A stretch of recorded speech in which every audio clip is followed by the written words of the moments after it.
Okay, here's my bow fishing arrow.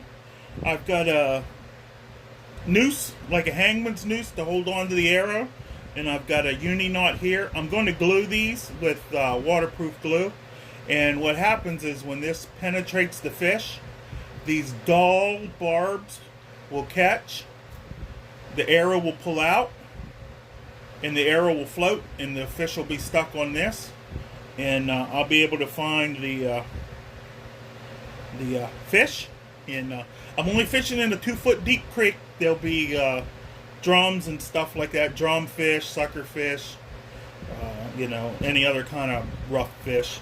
And then I'm going to use my wonderful bow, my short bow. It's 42 inches, 42 pounds at 24 inches for the bow.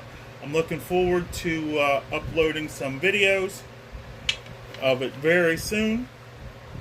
Let's try and get a picture here for everybody. The wonderful bow fishing ordeal. Okay, second half. I didn't show this very good. This is a friction fit, a tight friction fit,